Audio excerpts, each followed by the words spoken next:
जा सिमरन जा, जी ले अपनी जिंदगी और ब्रांडेड बैग बेच के अपनी ईएमआई भर दे। सो दोस्तों, ब्रांडेड बैग्स का जो क्रेज है वो डाउन हो रहा है और लिटरली कुछ ब्रांड तो ऐसे हैं जो अपना खुद का बैग पैक कर रहे हैं। मैं एक फैशन इंडस्ट्री का इंसाइडर हूँ। फैशन शूट्स, क्लाइंट विजुअल्स और स्टाइलिंग ये मेरा डेली का काम है। इस जर्नी में मैंने ब्रांड्स के राइज फॉल को रियल टाइम में देखा है। जो ब्रांड्स पहले वेटिंग लिस्ट में मिलते थे, आज उन्हें ब्लैक फ्राइडे की भी सेल में कोई नहीं पूछता है। और मैं आज आपको वो असली लिस्ट देने वाला हूँ जो टॉप लग्जरी बैग्स ब्रांड्स अपने कस्टमर्स को खो रहे हैं। आप एक फैशन ब्रांड हो या एस्पिरेशनल बायर, समझना जरूरी है जब एक बड़ा ब्रांड नीचे गिरता है तो मार्केट के ट्रेंड भी शिफ्ट होते हैं। और अगर आप एक गलत ब्रांड के ट्रेंड में फंसे तो ना रीसेल वैल्यू मिलेगी ना स्ट्रीट पे रिस्पेक्ट। और अगर आप फैशन बिजनेस के अंदर हो तो ये इनसाइट आपको हेल्प करेंगी अपनी ब्रांड की पोजीशनिंग बेटर करने में।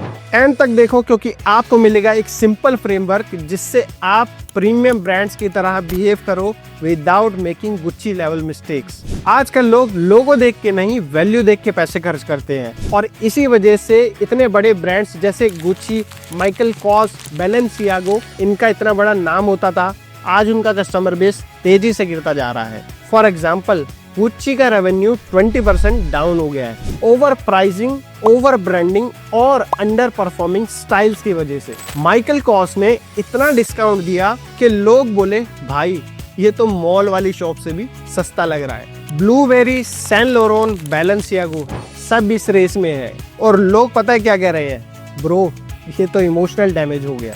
लग्जरी का मतलब अब सिर्फ एक्सपेंसिव चीजें नहीं है, अब लोग चाहते हैं exclusivity plus sustainability plus actual aesthetics. All right, तो अब सॉल्यूशन की तरफ बढ़ते हैं। हमें इन ब्रांड से क्या सीखना चाहिए जो अपने कस्टमर बेस को खो रहे हैं। सिंपल लैंग्वेज में बस 6 चीजें सीखनी चाहिए, चाहे आप एक खुद फैशन बायर हो या फिर एक ब्रांड बनने की सोच रहे हो। ओवर ब्रांडिंग से बचो, लोगों से ज्यादा लगता है शो ऑफ में। लग्जरी ब्रांड्स का एक टाइम हुआ करता था, लोगो एक टाइम पे सिंबल स्टेटस माना जाता था, लेकिन अब लोग कहते हैं भाई समझ गए तुम्हारा बैग महंगा है। और अब कंज्यूमर्स बहुत स्मार्ट हो गए हैं, वो पूछते हैं क्या आपका बैग यूनिक है, क्या इसका डिजाइन अलग है, इसकी क्वालिटी अच्छी है या नहीं है, क्या ये मेरे एस्थेटिक के साथ मैच होगा या नहीं। फॉर एग्जाम्पल, माइकल कॉर्स का बैग हर मॉल में, हर शॉप पे जब 8,000 रुपए में मिलने लगा तो लोगों ने उसे एस्पिरेशनल नहीं समझा, तो वो बस एक और मास प्रोडक्ट बन के रह गया। सटल ब्रांडिंग करो, इतना ज्यादा लाउड मत हो जाओ कि लोगों का वेट आपके बैग से ज्यादा लगे। Luxury is felt not flaunted. Point number 2, consistency in design and experience. हर बार कोई नया फैशन एक्सपेरिमेंट मत करो। बैलेंसियागो ने कभी टॉन शूज निकाले 1 लाख के, तो कभी कॉशन टेप ड्रेस। ये सब क्रिएटिव तो था, लेकिन उनके कस्टमर्स इन सब एक्सपेरिमेंट के लिए रेडी ही नहीं थे। Think like your customers. अगर कोई आपसे 1.5 लाख का बैग ले रहा है तो वो चाहता है कि ये टाइमलेस हो, not a 3 month fashion phase.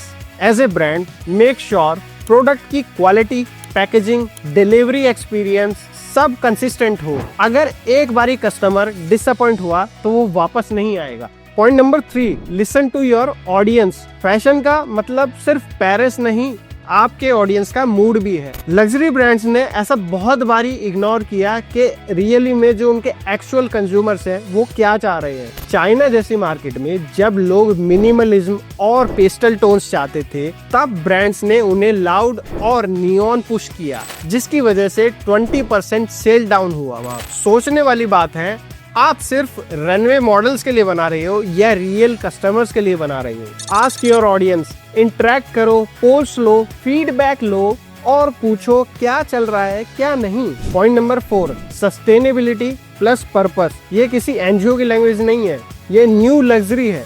आज के टाइम में बायर सिर्फ बैग नहीं खरीदता, वो ये सोचता है ये प्रोडक्ट कैसे बना है, क्या ये एनवायरनमेंट फ्रेंडली है या नहीं, इसमें किसी का एक्सप्लॉइटेशन तो नहीं हुआ। फेरेगामो और डायर जैसे ब्रांड भी अब रिसाइकल मटेरियल और स्लो फैशन पे शिफ्ट कर रहे हैं। एज ए न्यू ब्रांड और बायर, अगर आप भी सस्टेनेबल, हैंडमेड और आर्टिजन बेक चीजें ले रहे हो तो आप एक लॉन्ग टर्म ट्रस्ट बिल्ड कर रहे हो। लग्जरी का मतलब है looks plus legacy plus logic. Point number 5, emotional connect. एक कहानी जो कनेक्ट करे, ना कि सिर्फ इम्प्रेस। ब्रांड जैसे बर्किनस्टॉक ने बनाई स्टोरी, ऑर्थोपेडिक डिजाइन, जर्मनी का क्राफ्टमैनशिप और कंफर्ट फर्स्ट लग्जरी। आज लोग इनका 15,000 का स्लीपर भी प्राउडली पहनते हैं because they think they are the part of their story. अगर आप भी एक ब्रांड बना रहे हो तो अपनी स्टोरी क्लियर रखो। क्यों स्टार्ट किया, क्या वैल्यू डिलीवर करते हो और किस कस्टमर के लिए बना रहे हो। इमोशनल स्टोरी टेलिंग ना सिर्फ रिटेंशन बढ़ाता है बल्कि रीसेल वैल्यू भी। Point number 6, scarcity strategy. Limited edition creates hype. सबसे स्मार्ट स्ट्रेटेजी एमेज और डायोर जैसे ब्रांड्स यूज करते हैं। Limited drops. लॉजिक सिंपल है, जब चीजें इजीली अवेलेबल होती हैं तो लोग सोचते हैं चलेगा बाद में ले लेंगे, लेकिन जब वही प्रोडक्ट 20 पीसेस में लॉन्च होता है तो फोमो आ जाता है, फियर ऑफ मिसिंग आउट। आप छोटी इन्वेंट्री से भी बिग इम्पैक्ट बना सकते हो, लेकिन मार्केटिंग और स्केर्सिटी का बैलेंस सही होना चाहिए। सोचो, अब आपने ये सब अप्लाई कर दिया तो आपका ब्रांड और बाइंग चॉइसेस दोनों ही सही होंगी। ना फेक हाइक पर प्रेशर, ना बायर्स की रिमोर्स। आप प्रीमियम बनोगे बिना 2 लाख के लेबल के, और अगर आप ब्रांड हो तो लॉयल ऑडियंस खुद बनेगी बिना किसी इन्फ्लुएंसर्स के। अगर आपको ये वीडियो वैल्यूएबल लगी तो comment yes and I will send you some info on how you can grow your fashion journey right now. Subscribe my channel for the fashion tips and behind the scene of fashion world. Share this with someone जो अभी भी outdated luxury chase कर रहे हैं। Picture अभी बाकी है मेरे दोस्त, लेकिन लग्जरी ब्रांड्स के लिए इंटरवल हो चुका है।